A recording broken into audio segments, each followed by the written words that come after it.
Hi everyone, welcome back. Today I'm going to talk about Star Trek 3, The Search for Spock, released in 1984, directed by Leonard Nimoy, written by Harv Bennett. So, at this point in the Star Trek franchise, the series is really starting to hit its stride. Star Trek The Motion Picture came out in 1979, which did well at the box office. Wrath of Khan comes out in 1982, which is considered a classic of the genre. And then we get 3 coming out in 1984, and this movie really is going off the energy of Part 2. It's a direct continuation of that film.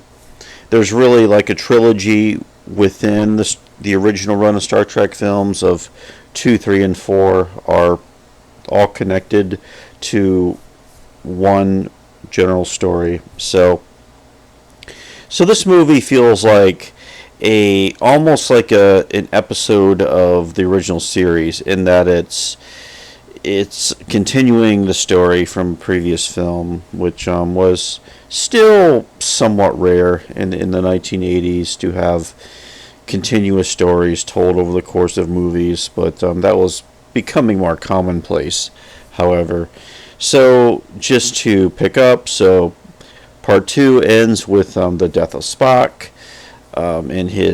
He sacrificed himself to save the USS Enterprise and to defeat Khan. So, Part 3 begins with a flashback of getting us up to date with what happened in Part 2.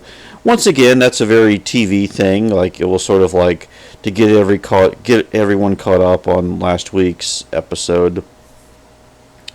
And we begin the story shortly after the events of Part 2. The Enterprise is heading back to Earth for repairs. Kirk is still mourning the loss of Spock. And we have kind of a somber, bittersweet beginning, but we also have some suspense happening. So there's Dr. McCoy, who is acting strange. They find him in Spock's quarters, and he seems to be acting like Spock, even sounding like Spock a little bit. And so there's that mystery, and that's also a callback to the previous film, when just before he died, Spock kind of implanted McCoy with his soul. So there's that, and there's also the Genesis planet, which was created at the end of Part 2, and we have Kirk's son David and Lieutenant Savick on a mission to explore this Genesis planet, but also this is where Spock's body was interred, so they're also there to figure out what happens when they discover a life form on the planet, and to figure out what the mystery behind that is. So that's the setup, and as the Enterprise is now back at Earth, and Kirk is visited by Sarek, Spock's father, and at first Sarek thinks that Spock would have chosen Kirk to implant him with his soul, but it turns out it was McCoy, and they do this through a mind meld scene where Kirk has to kind of relive the death of Spock once again, and they quickly determine that it's indeed McCoy who is carrying Spock's soul, and there is the possibility they could return to the Genesis planet, recover Spock's body, and return him to Vulcan, where they could possibly bring Spock back to life because his cells were regenerated by the Genesis planet. So that's the plot of the movie, of bringing Spock back. So Kirk has to steal the Enterprise with the help of his crew and everybody.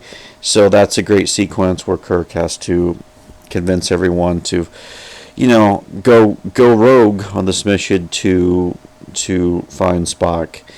And there's also Klingons involved who are also aware of the Genesis planet, and they are also heading to the planet. Christopher Lloyd is great, also John Larroquette playing Klingons, and they head to Genesis hoping to learn its secrets and possibly use the technology to help the Klingon Empire. So you have that great intrigue happening, and once Kirk and crew steal the Enterprise and make it to the Genesis planet, they have a confrontation with the Klingons, and in this confrontation, David, Kirk's son, is killed, and which is a pivotal moment for Kirk, who barely had a relationship with David, his son, and but that's a tragic moment in the film. The Klingons are threatening to forcing Kirk to surrender the Enterprise over and take over, but in another bold act, Kirk decides to put a ploy on where he gets the Klingons aboard the ship, but he sets the ship for self-destruct, beams down to the Genesis planet, and is able to confront the Klingons, and they are able to recover Spock and get on the Klingon bird of prey and head to Vulcan, where Spock is revived. So I just kind of summed up the movie right there, kind of gave a quick summary of the movie, and I think this movie just works really well all the way through. James Horner returned and did the score. A score very similar to Part 2, but builds upon the themes of 2. So the music is really great in keeping with the themes of the previous movie. I think watching some interviews with Leonard Nimoy, where he talked about really wanting this to be a character-driven film and about the core characters, the crew, coming together to save Spock, and really wanted that to be the focus. So, yeah, and I think everyone gets some nice moments in the film with Uhura and Sulu and Chekhov, and McCoy, of course, has some great scenes where he's kind of like, his mind is kind of a little messed up because he has Spock's spirit inside of him, I guess you might say. So yeah, all the crew gets great things to do in the film. Scotty as well is in here.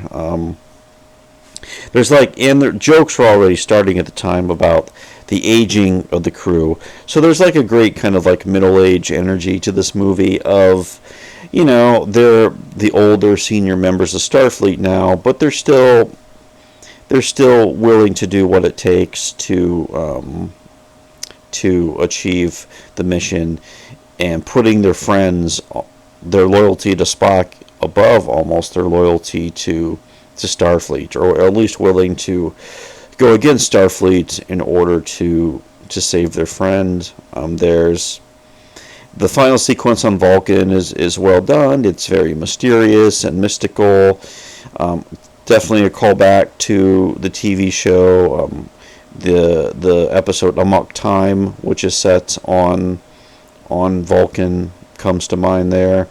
So yeah. So Part 3 is just really good. The whole destruction of the Enterprise, that had to be a big surprise for audiences in 1984 when they watched the film. You can kind of see the budget constraints a little bit. I mean, the film looks good. The special effects are solid. The only part is on the Genesis planet, which I know they had hoped to do at an outdoor location, on location somewhere, but they didn't have the budget, so it was done on sound stages. So there is kind of this artificial look to the planet, but I guess it works okay within the context of the movie. So that works well. So Star Trek 3, just a really strong entry in the series. Of course, when Spock does return at the end of the film, I don't think anyone felt cheated necessarily that you kill off a character and then you bring them back. I guess it just felt right. It didn't feel like it was forced or anything. I know some analysis have looked at this film as about resurrection and have seen some Christian parallels with this version of the story, and I can definitely see that in the story. But yeah, there's a lot of humor in the film, which is nice too. A lot of the interaction among the crew is great. They kind of throw some shade at E.T. in one scene where in E.T. there's a line about one of the characters says, "Can't you just beam them up?" And the character says, "Well, this is reality." And then Uhura has the line in the film where this isn't reality, this is fantasy. So there's a fun little 80s connection there in the film with science fiction movies. I think Nimoy did a good job directing the film. Like it's very character driven. It's a very tactile film. The story's economical. It really moves along well. Harv Bennett's script was pretty solid. So yeah, just a really dependable film. Just a strong part of the series. And yeah, so, and also there are some questions at the end of the film that still need to be answered, and which those questions will be answered when we get to part 4 a few years later in 1986, and we get another adventure for the crew. So those are my thoughts on Star Trek 3. Thanks for watching, and I will talk to you later.